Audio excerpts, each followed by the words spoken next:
Hello, hello friends and students. Welcome you all in my channel. Let's study from home. As you know that we have started a new topic, so let's continue that topic. Okay.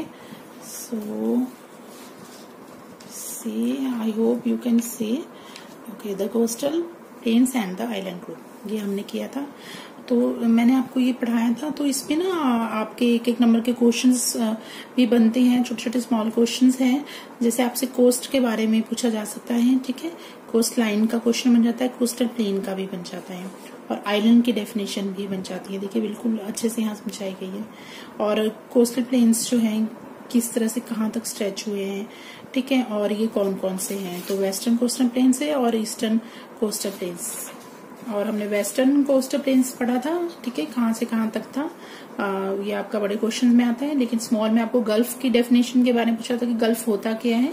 ठीक है, gulf is a portion of an ocean और sea that is partly enclosed by land. Okay, और इसमें से आपका और क्या question आ सकता है. हाँ, ये क्वेश्चन आ सकता है आपको. जो आनंद है near Baroda is the most important town for the dairy. क्या है Anand? It is known as the milk capital of India. ठीक है, ये मिल्क कैपिटल ऑफ इंडिया किसको कहा जाता है, ये आपसे पूछा जा सकता है. और अमूल जो वेल नोन ब्रांड है, आपने सुना है, तो वो कहाँ पर बेस्ड करती है, यहीं गुजरात में. तो ये आपके छोटे क्वेश्चन, स्मॉल क्वेश्चन इस टॉपिक से बन सकते हैं जो हमने क्लियर किए थे लास्ट वीडियो में. Today we will continue this topic by starting from here the Konkan coast. Okay, तो हमने गुजरात का पढ़ा था, आज हम कोंकण का पढ़ेंगे. The plain from the south of the gulf of Khambhat up to Goa. ठीक है, जो साउथ ऑफ द साउथ की तरफ जो गल्फ ऑफ खम्बाट थी वो कहाँ तक जाती है, up to Goa. Is called the Konkan coast. उसको कोंकण कोस्ट कहा जाता है. The coast line of this stretch is narrow. Okay, ये नैरो है. यहाँ से इसकी कोस्ट लाइन कहाँ तक जाती है, ये sorry, the coast line of this stretch is narrow. ये जब आगे स्ट्रेच होती है तो आगे जाके थोड़ी नैरो हो जाती है, रॉकी एंड अनइवन हो जाती है, थोड़ी उबड़ खाबड़ सी हो जाती है, एक जैसी नहीं होती. ठीक है, पथरीली सी हो जाती है. Some hills of the coast reach up to the sea. और कुछ जो इनमें हिल्स होती हैं वो थोड़ा सी तक पहुंच जाती हैं. और आपको मैं थोड़ा बताना चाहूंगी ये चीज, एक थोड़ा सा आप ध्यान से सुनिएगा कि अगर आपने नोटिस किया होगा, कभी आप गए हो घूमने या आपने मूवीज में देखा हो कि शिप्स होते हैं तो वो रॉक से टकरा जाते हैं या ऐसा कुछ हो जाता है. तो वो क्या होता है कि कुछ हिल्स होती हैं कोस्ट लाइन, सॉरी, कोस्ट के पास, जो मतलब उनका लेवल जो है थोड़ा, जो वहां पे पानी के लेवल से थोड़ा नीचे होती है, जो दिखाई भी नहीं देती है कई बार.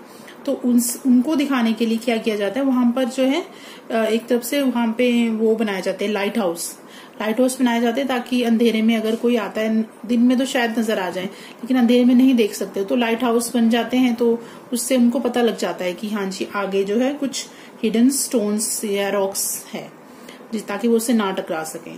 तो some hills of the coast reach up to the sea. कुछ होती है हिल्स जो सी तक पहुंच जाती हैं.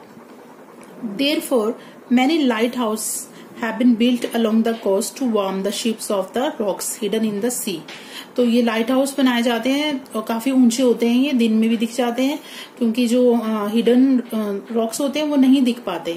इसलिए शिप्स को वार्न करने के लिए, उनको चेतावनी देने के लिए कि इस तरफ से ना आए क्योंकि यहाँ पर रॉक्स हैं और उनको शिप्स को नुकसान हो सकता है. तो इस तरह से वहां पे लाइट हाउसेज बनाए जाते हैं. ठीक है, लाइट हाउस का क्लियर हुआ आपको. There are many harbours and ports on this coast. ठीक है, यहाँ पर क्या होता है, हार्बर्स क्या होता है, these are areas of water on the coast which are protected from the open sea by strong walls where ships can take shelter. जहां पर जो है हमारी शिप्स जो हैं रहती हैं, रुकती हैं, या शेल्टर मतलब एक तरह से वहां पे उनकी शरण लेती हैं. मतलब इसको बंदरगाह कहेंगे हम, अगर आपको प्योर हिंदी में हम बोले तो इसको बंदरगाह कहा जाता है. वे स्थान होता है जहां जहाजों को समुद्रों की लहरों या कोई खराब मौसम हो जाता है या बहुत ही ज्यादा लहरें, बहुत बड़ी बड़ी वेव्स आ रही हैं और वेदर बहुत ज्यादा खराब हो गया है, बारिश हो रही है, तूफान आ रहा है, तो ऐसे से बचने के लिए ये बने होते हैं. वहां पे जाके ये अपने शिप्स को कहीं पर बांध देते हैं और फिर वहां पे स्टे करते हैं, शेल्टर लेते हैं वहां पे, ताकि उनको ठीक रहे, वो अच्छे से प्रोटेक्ट रहे वहां पे. तो उनको क्या कहते हैं, बंदरगाह कहते हैं। And ports on this coast, ports क्या होता है, ये भी एक बंदरगाह के पास में, बंदरगाह ही कह सकते हैं इसको, बंदरगाह के साथ जो शहर लगे होते हैं उनको कहा जाता है। ये क्या होते हैं, ये वो जगह होती है जहां पर जो है जहाज अपने जो साथ माल लेके आए हैं उनको उतारते हैं, ठीक है, और या फिर जो लोगों को लेके आएंगे तो लोगों को उतारते हैं। तो जहां पर इनको उतारा जाता है सामान को या लोगों को, जिस जगह पर, उसको पोर्ट्स कहते हैं। Okay, clear. Mumbai is an important commercial sea port, ये भी एक बहुत इम्पोर्टेंट आपकी नॉलेज के लिए भी है कि मुंबई जो है, आपने सुना है कि बहुत ही इम्पोर्टेंट कमर्शियल सी पोर्ट है। यहाँ पर बहुत ज्यादा शिप्स से सारा, मतलब एक तरफ से आप कह सकते हैं कि इज अ मेजर पार्ट है, ठीक है, मेजर पोर्ट है यहाँ पे, ठीक है। यहाँ वस्तुएं, चीजें कुछ भी बेचने से संबंधित हो, खरीदने से, बेचने से, सारी चीजें कहाँ से होती है, ये सी के थ्रू होती है, ओशन के थ्रू होती है, समुद्र से ही यहाँ पे ज्यादा जो भी व्यापार वगैरह किए जाते हैं होते हैं। मुंबई ये बहुत फेमस है, क्योंकि क्यों है, क्या फेमस है वहां पे, देखिए, agriculture, fishing and industries are the main occupation of the people. जो वहां का जो है ना मुंबई में, agriculture, fishing and industry are the main occupation of the people, वहां के लोगों का मेन है ये खेती और फिशिंग करना। And the important industries are, वहां पे जो इम्पोर्टेंट इंडस्ट्रीज है वो कौन सी है, टेक्सटाइल्स है, सॉल्ट मैन्युफैक्चरिंग है, जैसे हमने अभी पिक्चर में देखा था, ठीक है, एंड इंजीनियरिंग गुड्स। और आगे, large deposit of petroleum have been found in the sea bed near Mumbai, और यहाँ पे ना पेट्रोलियम के भी सोर्स ज्यादा मिलते हैं सी बेड के पास, जो इसके जो अभी हमने पढ़ा था ना, सी बेड जो समुद्र के तल होते हैं जो नीचे, वहां पर इसका ये चीज ज्यादा मिलती है। This region is called Bombay High, इसको हम क्या कहते हैं, Bombay High. Okay, large deposit of petroleum have been found in the sea bed near Mumbai, Mumbai के पास जो उनका समुद्र का तल है, नीचे की जो जगह है, वहां पर क्या ज्यादा मिलता है, पेट्रोलियम, ठीक है, इसलिए उस जगह को क्या कहते हैं, बॉम्बे हाई। ओके, और आगे देखिए, आगे हम है हमारा भाभा एटॉमिक रिसर्च सेंटर, ठीक है, ये भी आपके एक इम्पोर्टेंट है कि भाभा एटॉमिक रिसर्च सेंटर होता क्या है। ये एक्चुअली में एक समझ लीजिए कि यहाँ पे ये न्यूक्लियर रिसर्च फैसिलिटीज सब कुछ यहीं पर ही होती है, जो भी न्यूक्लियर साइंस, इंजीनियरिंग एंड इनसे रिलेटेड कोई भी चीजें हैं वो यहाँ पर होती है। कहाँ पर होती है, भाभा एटॉमिक रिसर्च सेंटर, जो कहाँ पर लोकेटेड है, ट्रॉम्बे में। ट्रॉम्बे ये एक मुंबई में एक ईस्टर्न सबर्ब है, जहाँ मतलब मुंबई में एक छोटा सा उपनगर है जहाँ उसका नाम है ये ट्रॉम्बे। ओके, तो आई होप आपको ये पॉइंट थोड़े समझ आए होंगे।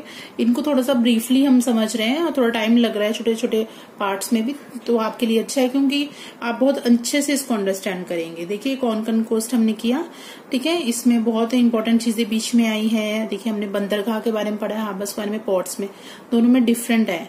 हाबस क्या होता है, वो जगह होती है जहां पर हम तूफान आ जाता है या कोई मौसम खराब हो जाता है या कोई और सिचुएशन हो, तो वो जहां पर जाते हैं और वहां पर रुकते हैं, शिप्स वगैरह अपने सारे जो अपने है शिप है उनको बांधते हैं, रख देते हैं और प्रोटेक्ट रहते हैं। कोई भी किसी तरह का मौसम हो तो वहां पे जाके शेल्टर लेते हैं, शरण लेते हैं, तो उसको हार्बर्स कहते हैं, बंदरगाह कहते हैं। और जो पोर्ट्स क्या होता है, उसी बंदरगाह के पास में एक शहर कह लीजिए जहां पर जो भी इस में जो सामान लाया जाता है या लोग आते हैं शिप में, जो वहां पे उनको उतारा जाता है, उस जगह को पोर्ट्स कहते हैं। ठीक है, मैं आपको अच्छे से समझा दिया है ये।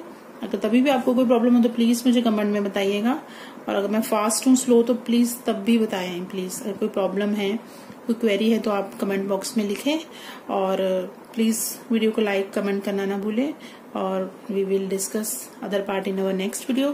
Thank you so much for watching.